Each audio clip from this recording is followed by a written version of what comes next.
اللهم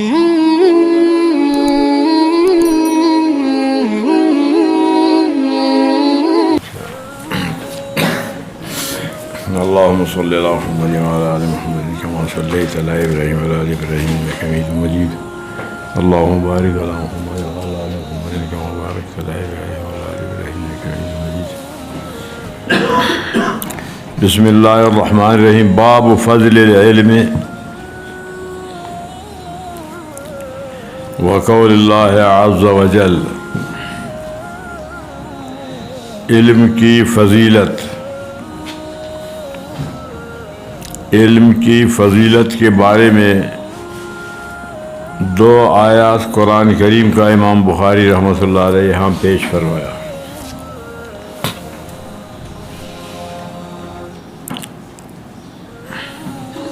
یرفع اللہ الذین، ایک آیات یہ ہے، اور دوسری آیات رب زدنی علما. یہ دو آیات ہیں علم کی فضیلت کے بارے میں. امام بخاری رحمۃ اللہ علیہ کی یہ عادت ہے کہ جب بھی کوئی دعویٰ کرے گا تو پہلے اس کے لیے دلیل قرآن کریم سے پیش کرے گا، پھر بعد میں حدیث. ادلہ اربع میں سے قوی مضبوط مقدم جو دلیل ہے وہ قرآن کریم ہے.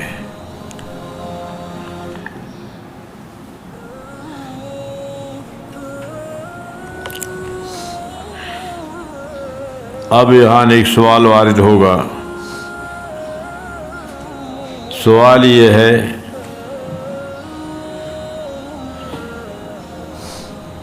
کہ اس باب کے بعد مترجم لہو کوئی حدیث ذکر نہیں.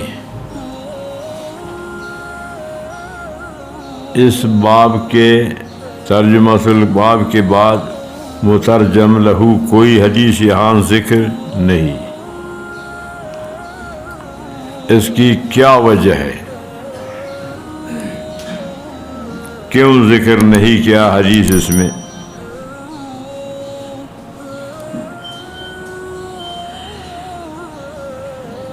ایک جواب یہ ہے جہاں قرآن کریم موجود ہو پھر اور دلائل کی ضرورت نہیں ہے. قرآن کریم کافی ہے دلیل کے لیے. تو چونکہ دو آیات ذکر کیا قرآن کریم سے، اب مزید دلائل کی ضرورت نہیں تھی کہ ذکر کرے. ایک تو یہ وجہ ہے، اسی لیے یہاں حدیث ذکر نہیں کیا.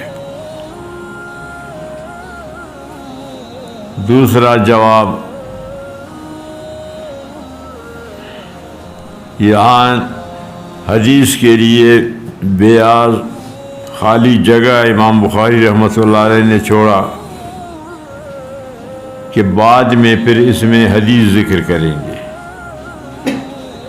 کہ ترجمۃ الباب قائم کرتے ہیں، پھر تدریجاً آہستہ آہستہ اس کے لیے پھر مترجم لہو حدیث ذکر کریں.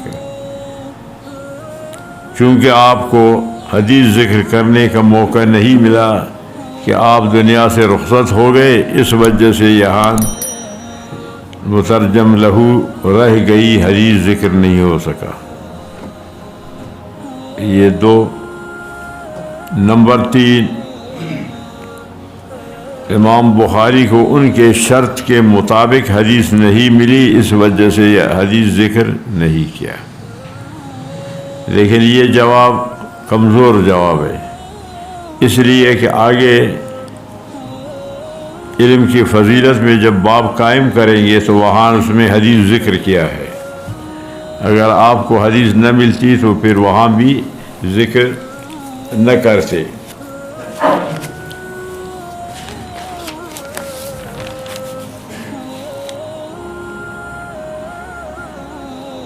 صفحہ 18 پر باب فضل العلم. آگے صفحہ 18 پر ہے باب فضل العلم. مل گیا یا نہیں ملا؟ ہاں مل گیا. تو فضل العلم پھر آگے اس میں حدیث ذکر کیا یا نہیں کیا؟ یقول بینما ذکر کیا ہے نا حدیث. تو اگر آپ کو حدیث نہ ملتی تو پھر وہاں کیسے ذکر کرتے؟ تو یہ جواب اس لیے کمزور ہے.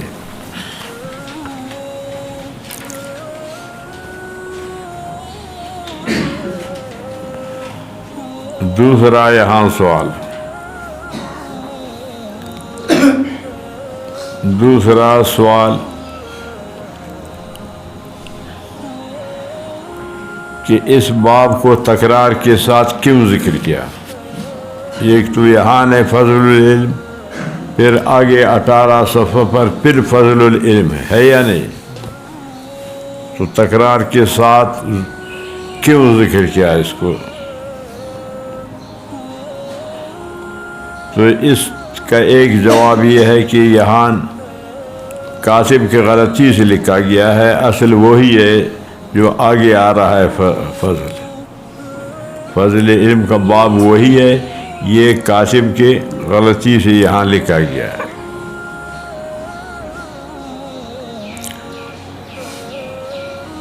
دوسرا جواب، تکرار نہیں، اس لیے کہ یہاں فضل علم سے مراد علماء کی فضیلت ہے، اور وہاں فضل العلم سے علم کی فضیلت ہے. تو معنی ایک نہیں، فرق ہے.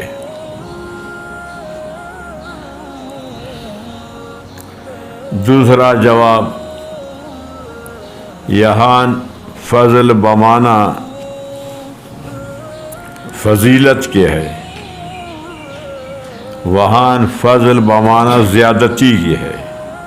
تو معنی میں فرق ہے. یہاں علماء کی فضیلت، وہاں علم کی فضیلت. یہاں فضل بمانا فضیلت کے ہے، وہاں فضل بمانا زیادتی کے ہے. لہذا تکرار نہیں دونوں جگہ سے. پھر سوال ہوگا کہ فضل العلم کہا تو فضل العلماء کہنا چاہیے. اس کا جواب یہ ہے کہ فضل علم یہ فضیلت علماء کو مستلزم ہے، اسی لیے علماء کے بجائے صرف فضل علم کہہ کر اس پر اکتفا کیا.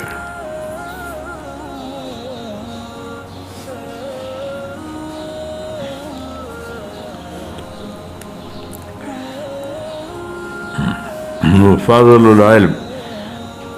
اب یہاں ایک اور سوال وارد ہوگا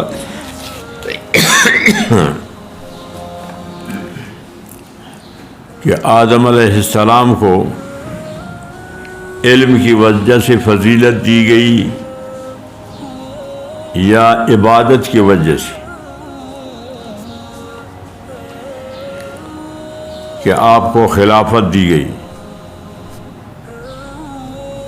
حضرت علامہ انور شاہ کشمیری رحمۃ اللہ علیہ فرماتے ہیں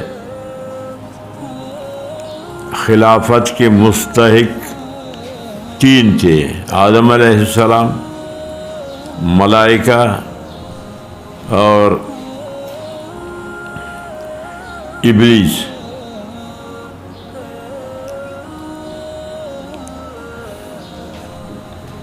ابلیس چونکہ تکبر کیا، تکبر و غرور کے وجہ سے وہ محروم ہو گیا اس فضیلت سے کہ خلافت کا حقدار ابلیس تھا، لیکن وہ محروم ہو گیا تکبر کی وجہ سے. اور اس دوسرے نمبر پر ملائکہ حقدار تھے خلافت کی،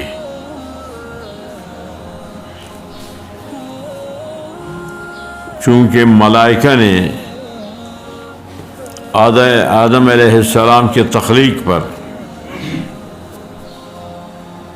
اعتراض کیا کہ یہ تو خون ریز مخلوق ہوں گے، خون ریزی کریں گے، اتجعل فیہا من یفسد فیہا ویسفک الدماء، تو ایسے مخلوق کے اللہ پیدا کرنے کی کیا ضرورت ہے؟ کیونکہ پہلے جنات آباد تھے زمین میں، ان پر انہوں نے قیاس کیا کہ وہ انہوں نے فساد کیا تو لہٰذا یہ بھی فسادی بنیں گے، فساد کریں گے۔ تو اس اعتراض کی وجہ سے وہ بھی، ان کو بھی خلافت نہیں ملی۔ شیطان چونکہ مصر رہا اپنے تکبر انکار پر، ملائکہ نے اصرار نہیں کیا، ملائکہ نے اصرار نہیں کیا، اللہ تعالیٰ نے ان کو معاف کر دیا۔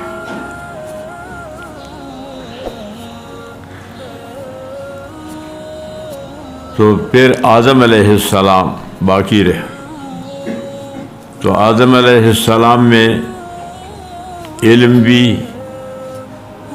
اور عبودیت عبادت بھی اور تواضع، تین چیزیں ان میں، اس وجہ سے تو اللہ تعالیٰ نے پھر خلافت آدم علیہ السلام کو دی۔ تو آدم علیہ السلام کی فضیلت علم کی وجہ سے، مفسرین نے علم کو ترجیح دی ہے کہ آدم علیہ السلام کو اللہ تعالیٰ نے جو خلافت دی تو علم کی وجہ سے۔ علامہ انور شاہ کشمیری رحمۃ اللہ علیہ فرماتے ہیں میرے نزدیک عبودیت کی وجہ سے،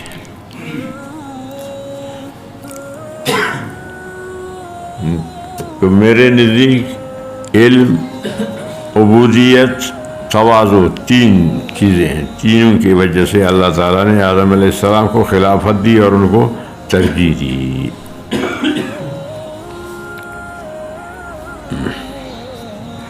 تو اللہ تعالیٰ کو تواضع عاجزی پسند ہے، تکبر غرور اللہ تعالیٰ کو پسند نہیں۔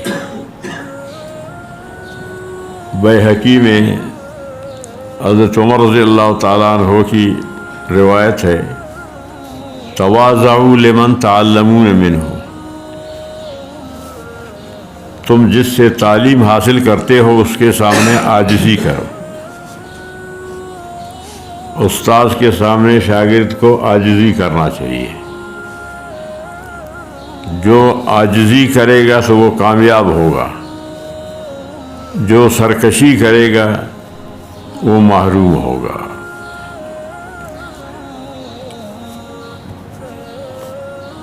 ہر کی خدمت کر دو وہ مخدوم شد، ہر کے خود را دید وہ محروم شد۔ تو آپ حضرات بھی خیال کیا کریں، ہمیشہ تواضع عاجزی کو اپناؤ، تکبر غرور سے اپنے کو بچاؤ۔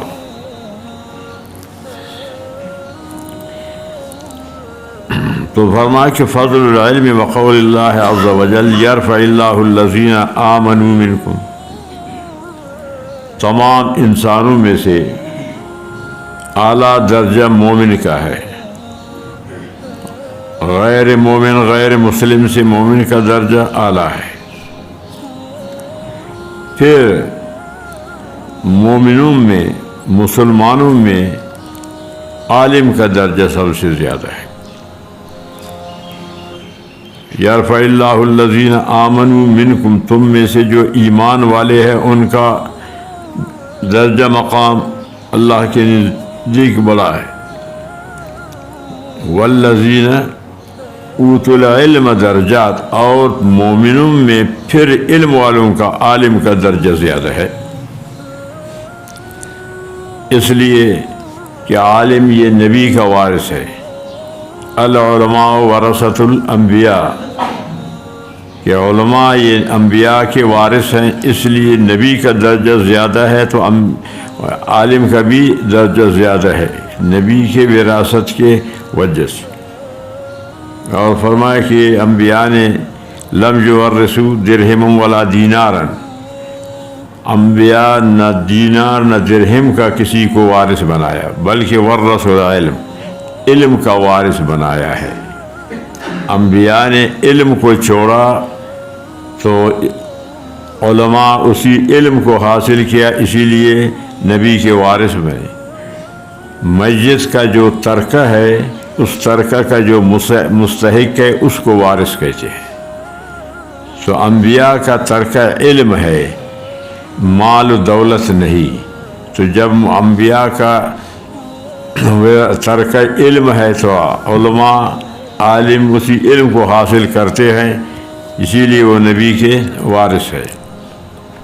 حضرت علی رضی اللہ تعالیٰ عنہ فرماتے ہیں العلم افضل من المال فإن المال وراثۃ الفرعون۔ علم یہ انبیاء کی وراثت ہے، علم انبیاء کی وراثت ہے، مال فرعون کی وراثت ہے، اسی لیے علم افضل ہے مال سے۔ ایک عزت انسان کو مال کی وجہ سے دنیا میں ملتی ہے اور ایک علم کی وجہ سے، تو علم کا عزت افضل ہے۔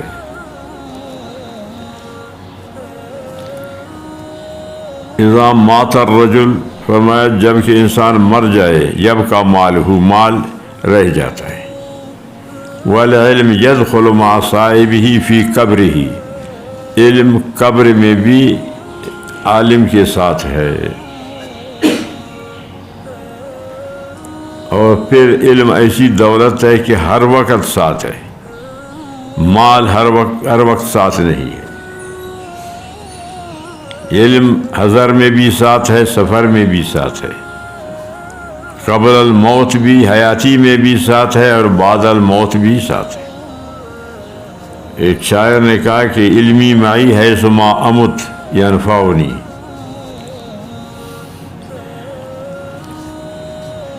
جہاں بھی میں مر جاؤں گا میرے علم میرے ساتھ ہے، مجھے نفع دے گا۔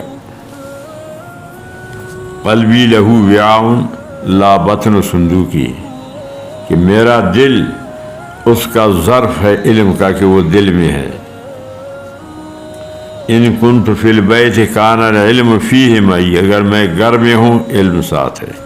وَإِن كُنتُ فِي السُّوقِ كَانَ الْعِلْمُ فِي السُّوقِ، اگر میں بازار میں ہوں تو علم وہاں بھی میرے ساتھ ہے۔ تو علم ہر وقت ساتھ ہے، اس لیے علم مال کی نسبت سے اعلیٰ دولت ہے، افضل دولت ہے، بہتر دولت ہے۔ اور مال میں علم میں پھر یہ بھی حضرت علی رضی اللہ عنہ فرماتے ہیں کہ المال یحتاج الی الحافظ، مال محتاج ہے کہ مالک اس کا حفاظت کرے۔ والعلم یحفظ صاحبہ، علم عالم کی حفاظت کرتا ہے، علم کی وجہ سے عالم محفوظ رہتا ہے۔ تو یہ فرق ہے سمجھانا علم میں اور مال میں۔ اور مال خرچ کرنے سے کم ہو جاتا ہے، گھٹتا ہے، لیکن علم کم نہیں ہوگا، بڑھ جاتا ہے۔ العلم المال ينقص بالنفقۃ والعلم لا ينقص، علم میں کمی نہیں آتا۔ تو اس لیے کہ جو پائیدار دولت ہے، ہر وقت ساتھ دولت ہے، تو اس کو اپنانا چاہیے۔ تو فرمایا کہ علماء کی جو درجات بلند ہے وہ علم کی وجہ سے، کہ وہ انبیاء کے وارث ہے۔ مرقات شرح مشکات میں اسی حدیث پر لکھا ہے کہ العلماء ورثۃ الانبیاء، کہ ہر عالم وہ نبی کا وارث نہیں، بلکہ وہ عالم کی جو تارک دنیا ہو۔ طالب العلم لیس من ورثۃ العلماء الورثہ، طالب الدنیا لیس من ورثۃ الانبیاء، جو دنیا کو طلب کرے گا، دنیا کو کمائے گا، سمجھا، وہ انبیاء کا وارث نہیں ہے، سمجھا، کیونکہ انبیاء نے تو مال جمع نہیں کیا ہے۔ تم سمجھتے ہو کہ بس ہر عالم وارث ہے نبی کا، نہیں۔ وہ عالم کے جو دنیا سے دور ہو، جو تارک دنیا ہو وہ وارث ہے۔ تفسیر کبیر میں لکھا ہے کہ اگر عالم مال جمع کرے، عوام الناس مشتبہ مال کانے لگ جاتے ہیں۔ حلال مال جمع کرنے والا کہ اگر عالم جمع کرے گا تو لوگ مشتبہ میں مبتلا ہوں گے، اور عالم اگر مشتبہ مال استعمال کرے گا، کھائے گا، جمع کرے گا تو عوام الناس حرام کھانے میں مبتلا ہوں گے۔ اگر عالم حرام خور بن گیا، حرام کھانے والا بن گیا، تو عوام الناس کافر بن جائیں گے، اسلام سے خارج ہوں گے۔ سمجھا؟ تو یہ نہیں ہے کہ بس تم لوگ، تمہارے لیے کوئی فرق نہیں ہے، نہ حلال کا فرق ہے نہ حرام کا فرق ہے، اور عوام الناس مال کے پیچھے ہے، تم لوگ بھی مال کے پیچھے ہو۔ البتہ ایک اب یہاں سوال وارد ہو سکتا ہے کہ امام اعظم امام ابو حنیفہ رحمۃ اللہ علیہ بڑے سرمایہ دار تھے، سمجھا؟ تو اس کا جواب سنو کہ امام ابو حنیفہ رحمۃ اللہ علیہ کی مال موروثی باپ دادے کے وقت سے وہ صاحب ثروت تھا، مال ان کے باپ دادے کے طریقے سے وہ سرمایہ چلا آ رہا تھا، خود اس نے مال نہیں کمایا، اور پھر اس کے باوجود بھی آپ امام ابو حنیفہ رحمۃ اللہ علیہ کے سوانح کو مطالعہ کریں کہ آپ نے کبھی اس مال میں اپنا وقت صرف نہیں کیا، نوکر چاکر اسی مال کو چلاتے تھے۔ امام صاحب کا تمام وقت عبادت میں، تعلیم، درس تدریس میں صرف ہوتا تھا، اور اس میں بھی آپ اتنا احتیاط فرماتے کہ ایک دفعہ نوکر کو کہا کہ یہ اس کپڑے کے اندر نقص ہے، جب اس کو فروخت کرے گا تو مشتری کو یہ عیب دکھانا اور اتنا مال کا اس کا پیسہ قیمت کاٹ کر کے دے دینا۔ وہ بیچا، یاد نہیں رہا، تو امام صاحب پھر پوچھا کہ تم نے مشتری کو بتایا؟ اس نے کہا یاد، کہتے تلاش کرو اس کو، جاؤ تلاش کیا، وہ نہیں ملے۔ 30,000 درہم کا مال تھا، سب کو مساکین فقراء پر آپ نے تقسیم کیا، خیرات کر کے دے دیا کہ اس میں دوسرے کا حق آ گیا ہے۔ اتنا امام ابو حنیفہ رحمۃ اللہ علیہ محتاط رہتے تھے۔ اچھا،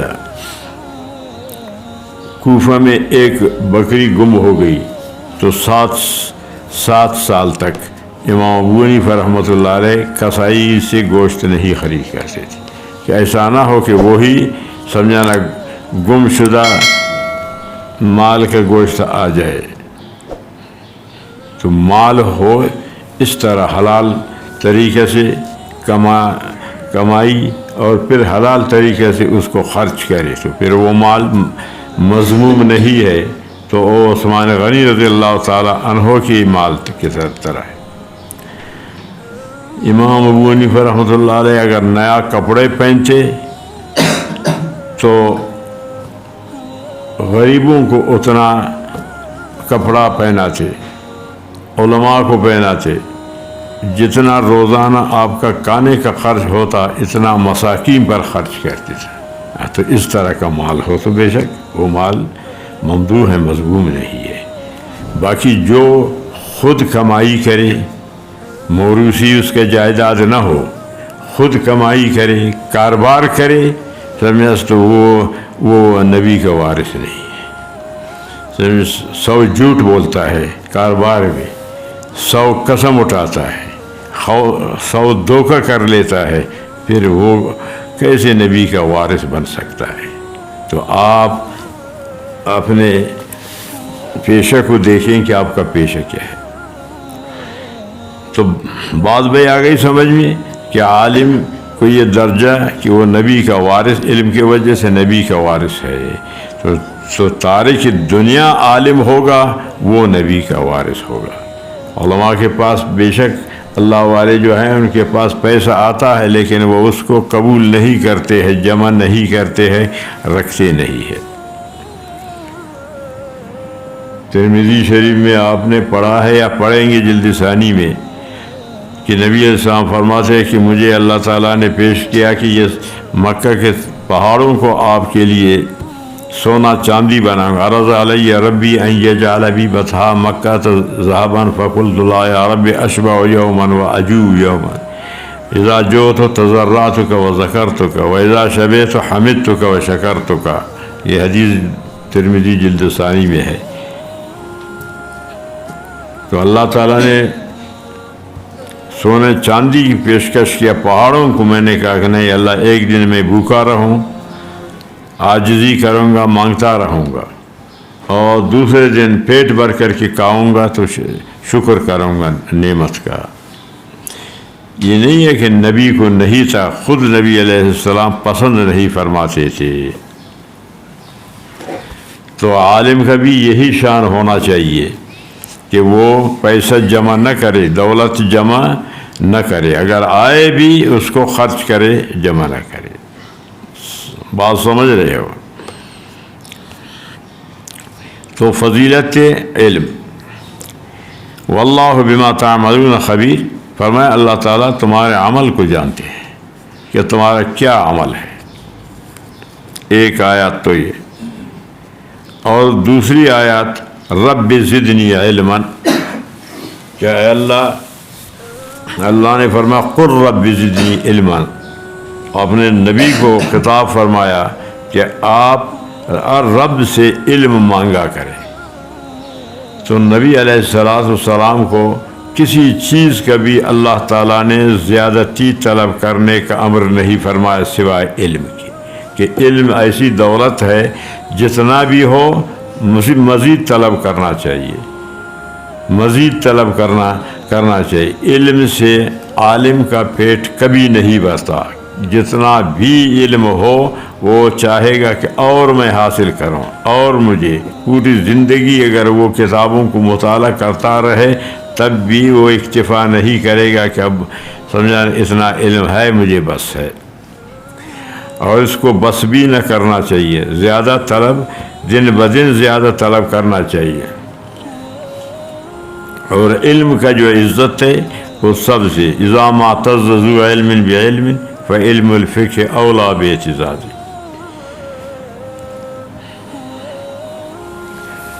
فکم طیب یفوح ولا کمسک وکم طیر یطیر ولا کبازی۔